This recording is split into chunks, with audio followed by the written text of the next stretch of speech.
And it might surprise a lot of people that we absolutely love talking about grief. Right.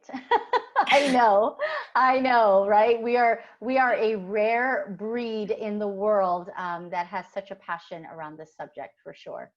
Yes, absolutely. So to begin, why are you passionate about this subject, Darlene? Wow. I mean, it actually started 5 years ago, when I became a widow and so losing my husband, Frank, in such a sudden way, really spiraled me into this abyss of human emotions. And a lot of it I didn't understand.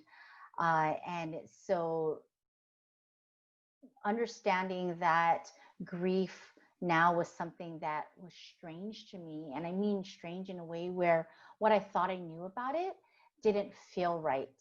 All the things that I thought I knew, for example, being strong, I didn't know how to be strong, you know, or, you know, it takes time. And I felt like every day that passed, it got worse, not better.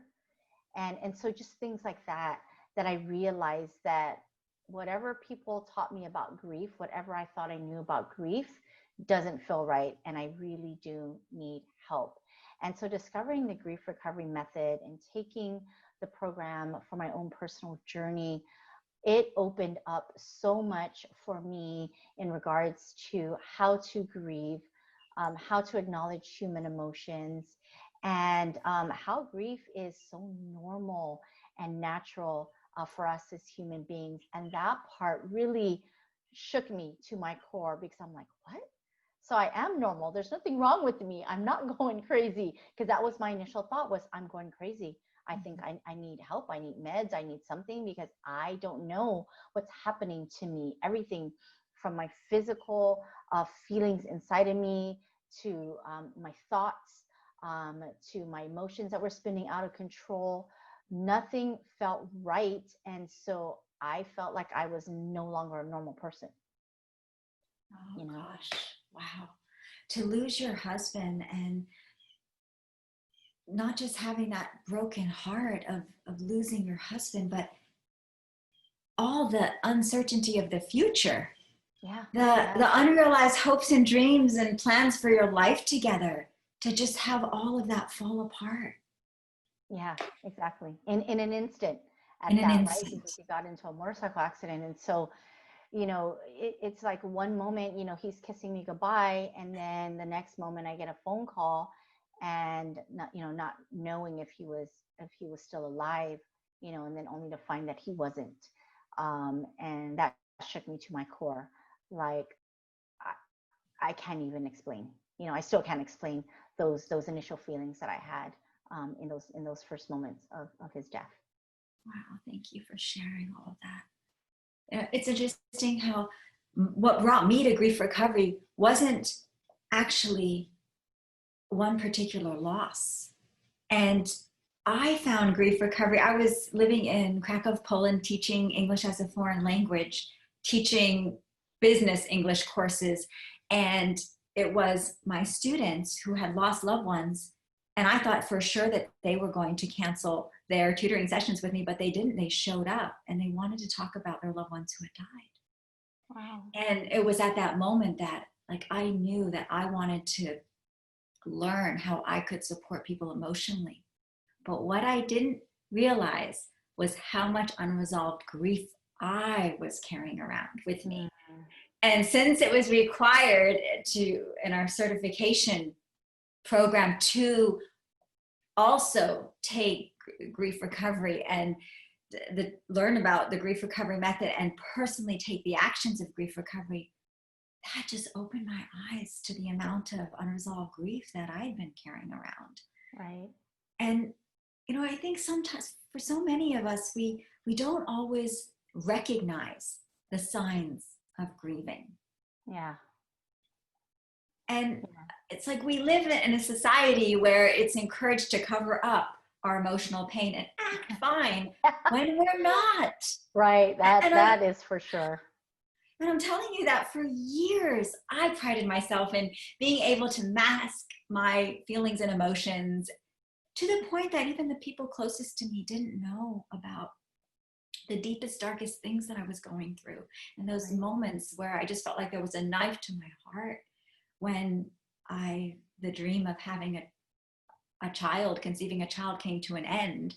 And so many different losses that I, I never allowed other people to get a glimpse into what was really happening. I thought I had to just hide all that stuff and cover it all up.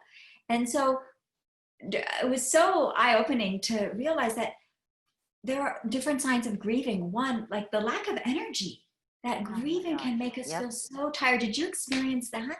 Oh my goodness. And it was so crazy in those first few months because it was like I couldn't sleep, but yet I was so exhausted.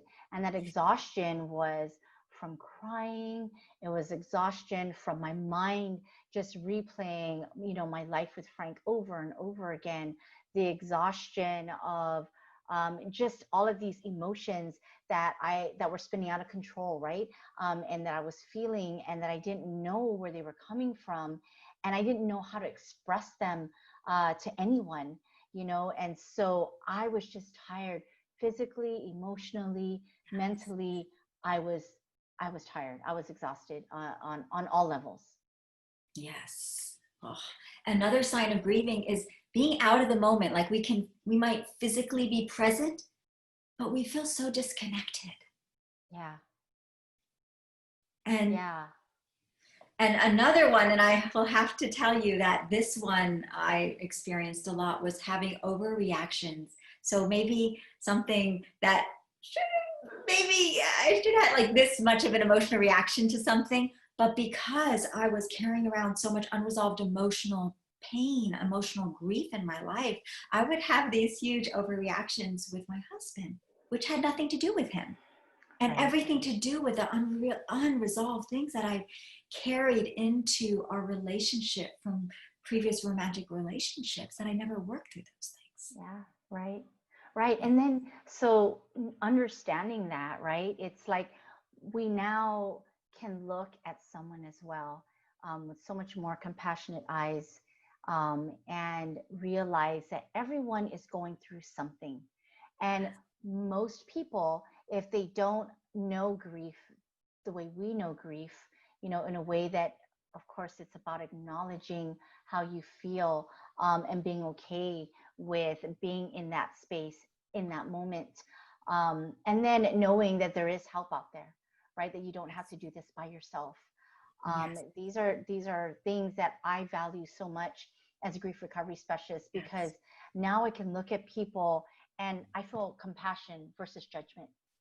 You know, I yes, know that, to your point, like emotions can be more magnified or we have more triggers. People have more triggers, and it's like it isn't about the situation at hand. There's something else going on there, something exactly, underlying there, right? And it's so you can exactly. look at someone and just feel for them because you know that they're not angry at me, or it isn't about this situation. Something else that's triggering that, and we could see that. We don't know exactly what it is, but we know that because as human beings, this is what we do, right? When we hold on to all of these different emotions, and especially if it's being suppressed for years, we start to develop these behaviors that don't serve us, don't serve the people that we love. And then sometimes people are judged as being miserable, being angry all the time, not appreciating life, not appreciating what they have in their life. And most of the time, that's not true. It's not that people don't appreciate it. It's just that they don't Yes, know how to appreciate it because everything that they've experienced in life has always been, you know, hard, painful, traumatic. And so they're just waiting for that next pin to drop, you know? yes, And yes, it's heartbreaking. It's heartbreaking to know that people live in that bubble because they don't know what they don't know. exactly. Oh, I love everything you just shared. Another grief recovery specialist, Laura Jack, I love that I love her. she brings out this point that the cure for judgment is curiosity. Yes. Having compassionate curiosity. And Mhm. this can go towards others and for ourselves. For ourselves, I yes. wonder why he reacted like that at the meeting. I wonder why she had that emotional outburst. Or Right. I wonder why I overreacted to something that normally would not have caused such a huge emotional reaction. Yes. What is going on inside of my heart? What is he experiencing right now? There's more to it. And having that type of compassionate curiosity is a cure to not misjudge. Sometimes Yes. we can be way too quick to judge without really looking deeper into what we're experiencing and what others around us are experiencing. Yeah, yeah, that is so true. I love how Laura puts that, and she says to be curious instead of judgmental, because it really does allow us to be present for that person, and then it provides that safe space for them to be open, and share their emotional truth. Because now Yes. we're curious about what's really going on with you, versus saying, "I know what's going on with you. This is Right. what's going on with you, and you shouldn't feel this way." Versus, gosh, tell me a little bit about what's going on. I'm curious to know why, you reacted in that manner. I'd love to know, you know, I'd love to just sit and listen to you, and what you have to share, versus just automatically assuming how they actually feel. Right. So Yeah. yes, I love the way she puts that. So amazing. Yes. Well, yes, absolutely. Another sign of grieving is isolation. Did you ever feel that or experience wanting to isolate? I did actually. I actually did isolate for a while. It's crazy that you asked that question, because I can think back as early as about maybe a month after Frank died, and it's like after everybody goes back to their normal lives, people were around me literally for a whole month, coming to my house every day and just checking on me, bringing me food, taking care of things. And then eventually people have to go back, right, to their lives, right? But lives don't stop just because you're grieving. And so when people went back to their normal lives, I now was forced to face my reality, of not having Frank there, of what's next. And I didn't know how to explain to people that I was extremely scared to participate in life. I did not want my family to know how scared I was, or that I also was not afraid of dying.